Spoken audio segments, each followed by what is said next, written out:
So talking about the deals you're buying in Phoenix, you touched on a little bit that you fly there maybe once a quarter, or if you're more active, maybe once a month. Yeah. Like how involved should somebody be going, out of state or out of market when they're looking at deals? Like, do you have a team in place? I assume you have property managers and brokers you trust, but like, I guess, what does your team look like and how involved should somebody be when they are buying out of state? Because that's something I'm curious about. Yeah, that's a great question. And there's a little bit of an evolution too, because when I first started, I didn't own an asset in Phoenix, so didn't have any in place team or resources or the things that I have today, property management that's local and many broker relationships and many vendor and lender relationships. So as it's gone, all those things have, built, over time. I did spend a lot of time on LoopNet or Crexy or whatever your tool of choice is, looking at a lot of deals, getting familiar with it. So I think someone should spend a lot of time doing their desktop analysis, desktop underwriting. Can you rattle me off the rents of certain pockets of town? Do you know what the vacancy is in a certain area? Do you know who the key brokers are? So that when you go to town, and what I tend to do is like 2 days, I can book meetings from morning to night and a dinner and a happy hour and coffees and meet with all the key players that I can and have a really productive, really efficient trip. I just got back from one a week or two ago and I was less prepared on this trip. I didn't set up a ton of meetings. I didn't,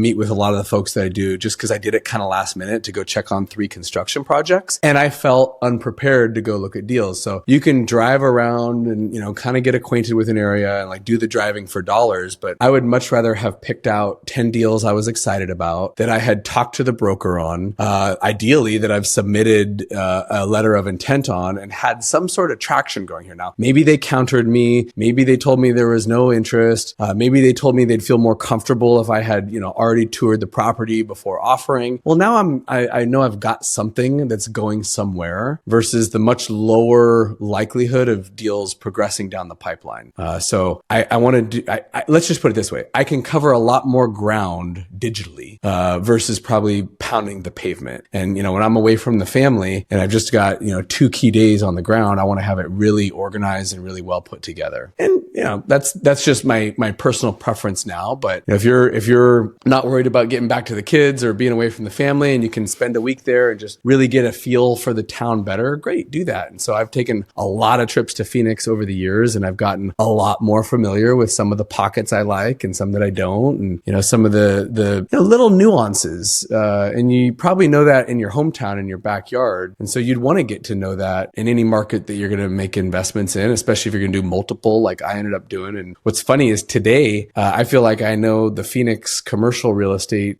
specifically retail, way better than what's going on in Orange County. Like I couldn't tell you the rents here, the cap rates, because I never look. I don't talk to the brokers here. It's just like I am singularly and solely focused on my market and my asset class because I could probably buy $1 billion of real estate there before it was tapped out or saturated. Haven't done it, but there's that much inventory available in a market of that size. Yeah, no, that's awesome.